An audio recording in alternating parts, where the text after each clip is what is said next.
Selamat pagi, siang, sore, dan malam Pak Beni serta teman-teman semua. Pada kesempatan kali ini, kelompok kami dari kelompok 12 akan menjelaskan mengenai sistem yang sudah kami buat.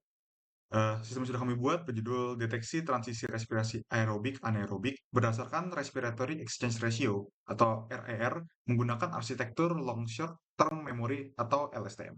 Oke, bisa di next. Oke, ini adalah latar belakang alasan mengapa kami memilih sistem ini. Ya, respirasi seluler merupakan proses utama tubuh untuk menghasilkan energi atau biasa kita kenal dengan ATP.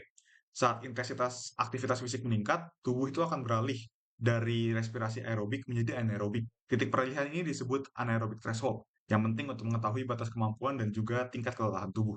Metode yang umum digunakan saat ini itu masih bergantung pada analisis pakar atau tes laktat darah yang bersifat masih invasif.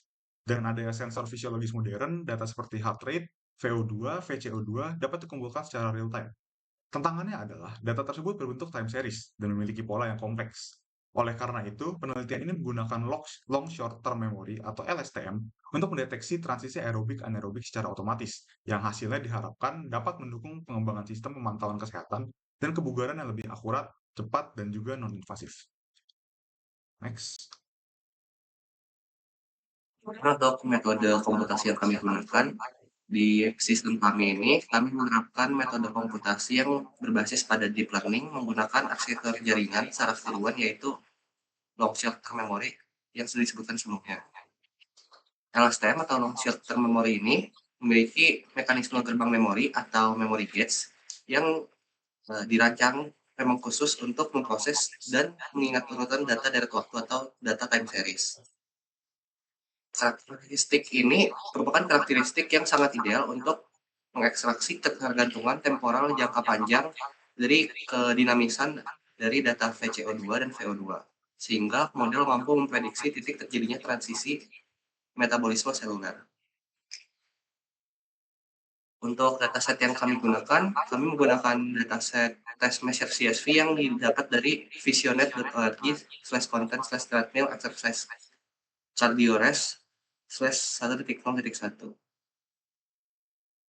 Selanjutnya untuk kasusnya sendiri, kami mengambil dari sampel dari kegiatan treadmill exercise sebagai kebutuhan human performance lab, yang dimana dalam exploratory data analisis sendiri terdapat beberapa hubungan menarik yang terjadi pada beberapa fitur yang tersedia. Antara lain yang pertama di trend respiration rate peserta sepanjang waktunya, yang dimana dia meningkat lalu menurun ketika dia mencapai puncak. Yang kedua di hubungan respiration rate dengan pulmonary ventilation in L per minute, dan hubungan antara produksi karbon dioksida dengan kecepatan lari. Untuk selanjutnya saya akan menjelaskan mengenai rangkaian kode yang telah kami implementasikan. Untuk kode sendiri kami mengimplementasikan menggunakan notebook dengan bahasa Python. Untuk yang pertama adalah library import untuk beberapa dependensi yang kita butuhkan. Selanjutnya adalah data dan buatan target.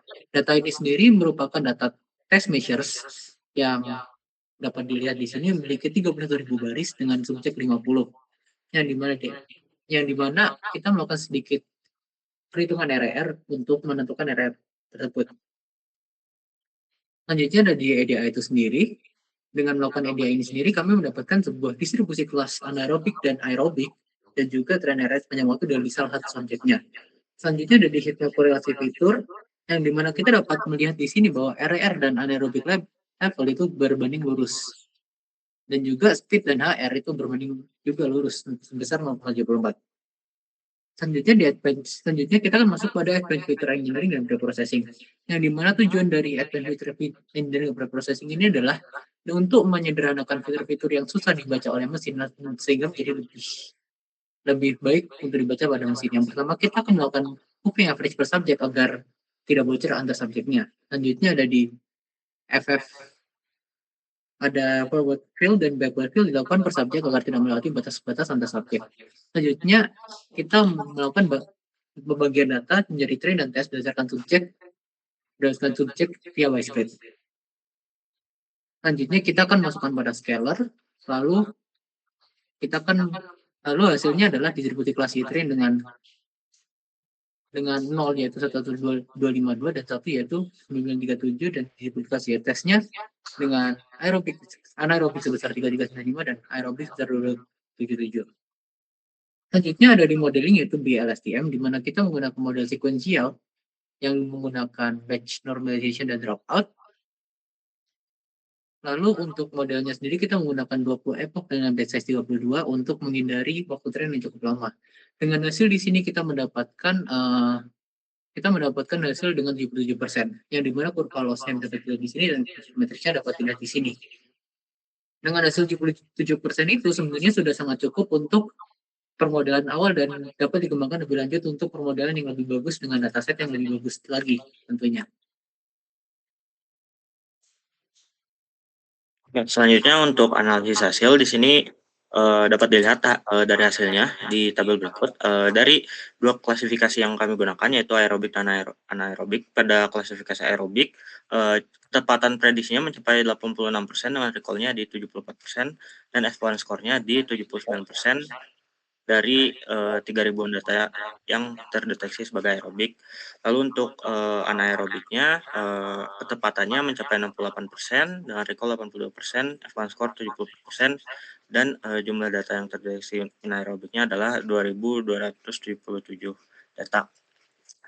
Nah, secara kuantitatif, model Advanced BLSTM ini mencatat tingkat akurasi yang cukup baik di angka 77%. Secara kualitatif, model ini terbukti memiliki stabilitas generalisasi yang tinggi. Model juga mampu membaca pola hasil pengeluaran energi dan membaca apakah seseorang berada di state aerobik atau anaerobik. Oke, gitu hasil presentasi dari kami terhadap hasil analisis dari state area. Terima kasih.